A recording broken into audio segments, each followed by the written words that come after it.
अस्सलामुअलैकुम। मैं दोस्तों उम्मीद करता हूँ कि आप सभी ठीक होंगे। जैसे कि आप सभी जानते हैं कि अभी पुर्तगाल में जो भी डॉक्यूमेंट्स हमें चाहिए ऑफिशियल यूज़ के लिए, वो अगर पहले पुर्तगीज़ एम्बेसी जो कि इस्लामाबाद में है उधर से टेस्ट होंगे तो फिर ही इधर इस्तेमाल हो सकते हैं, वरना यहाँ पे वो किसी भी मामलात के लिए जमा नहीं हो सकते।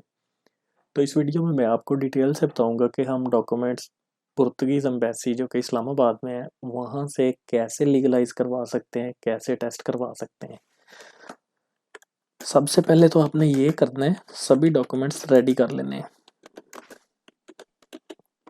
अच्छा, रेडी करने के बाद सेकंड स्टेप ये है, रेडी करने का मतलब ये है कि कुछ डॉक्यूमेंट्स यूनियन काउंसिल से बनते हैं, कुछ खिदमत मरकज़ से बनते हैं, कुछ ट्रैफिक पुलिस ऑफिस से बनते हैं। तो आपने सभी डॉक्यूमेंट्स को रेडी कर लेना है।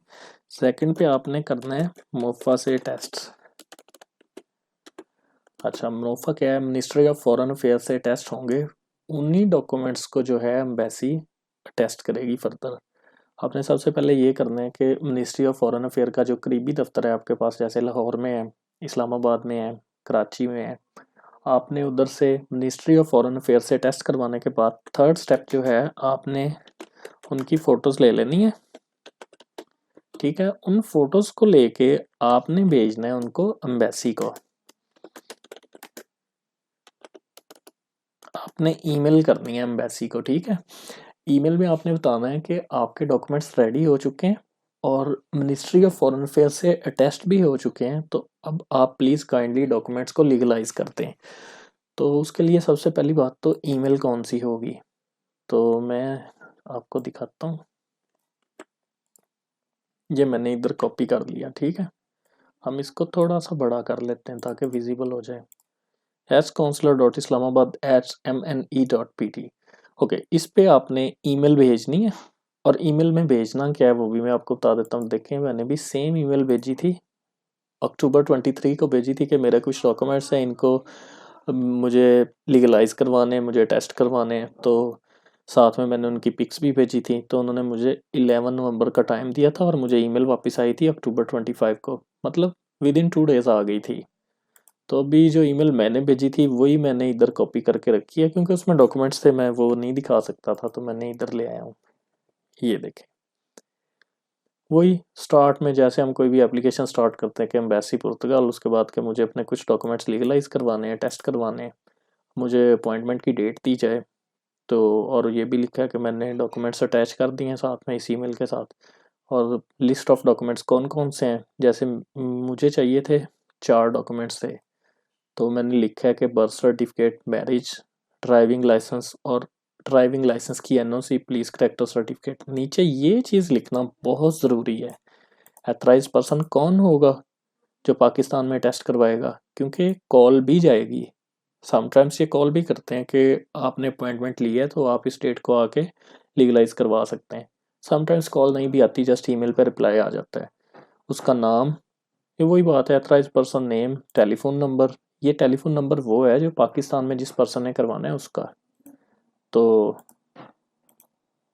इसके बाद ईमेल, ईमेल एड्रेस अपना लिखना है।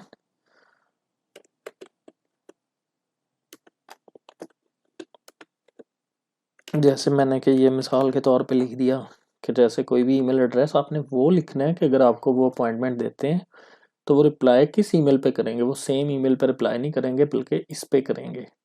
जैसे कि ये देखें, मैंने दी भी सेम ईमेल थी, इसलिए मुझे सेम पे उसी में रिप्लाई में आ गया है। ठीक है। अच्छा, जब भी आप ईमेल कर देंगे वो आपको टाइम दे देंगे, आपने उस टाइम पे जाना है गैरी ऑफिस में। तो ये अपना ईमेल वाला स्टेप आ गया। फोर्थ फोर्थ स्टेप है अपना विजिट कर लेना है गैरी ऑफिस को। उसके बाद आपने वो डॉक्यूमेंट्स दे देने। तो आपके पास दो ऑप्शन होंगे। गैरी वाले बोलेंगे कि डॉक्यूमेंट्स आपको वापसी पे अपने घर पे मिले या आप इधर से रिसीव करें। तो मेरे ख्याल में बेटर ये है कि आप उधर से रिसीव कर लें, वो थोड़ा फास्ट हो जाता है और सिक्योर हो जाता है काम। बाकी अगर आप घर पे रिसीव करना चाहते हैं तो वो भी आपकी खुशी है, जैसे आप चाहें। तो ये सिंपल सा स्टेप आप कैसे मतलब कर सकते हैं। और ये जितनी भी ऊपर मालूमात थी ये मैं सारी इधर ही वीडियो की डिस्क्रिप्शन में डाल दूंगा, ताकि आपके लिए आसानी रहे और आप आसानी से मतलब तमाम मालूमात और ऐसे ही ईमेल कॉपी करके आप भेज सकें और ऐसे ही मतलब ले सकें। लेकिन एक बात याद रखिएगा, जैसे उन्होंने क्लियरली लिखा है कि उस दिन आप किसी भी गैरी ऑफिस में जा सकते हैं, लेकिन साथ में ये भी लिखा है कि जो डेट आपको मिली है इसके बाद आपको कोई दूसरी डेट नहीं मिलेगी। जो मर्जी circumstances, no matter what the circumstances, जो जैसे मर्जी मामलात हैं जो भी है, उसी डेट को आपने सबमिट करने हैं डॉक्यूमेंट्स। तो उम्मीद है कि आपको समझ आ गई होगी कि कैसे लीगलाइज हो सकते हैं। तो ऐसे मेरे डॉक्यूमेंट्स वहाँ से टेस्ट हो गए थे। और फिर भी अगर कोई डाउट है तो आप मुझसे कमेंट में पूछ सकते हैं और मैं कोशिश करूँगा कि आपको तसल्ली से समझा सकूँ। शुक्रिया।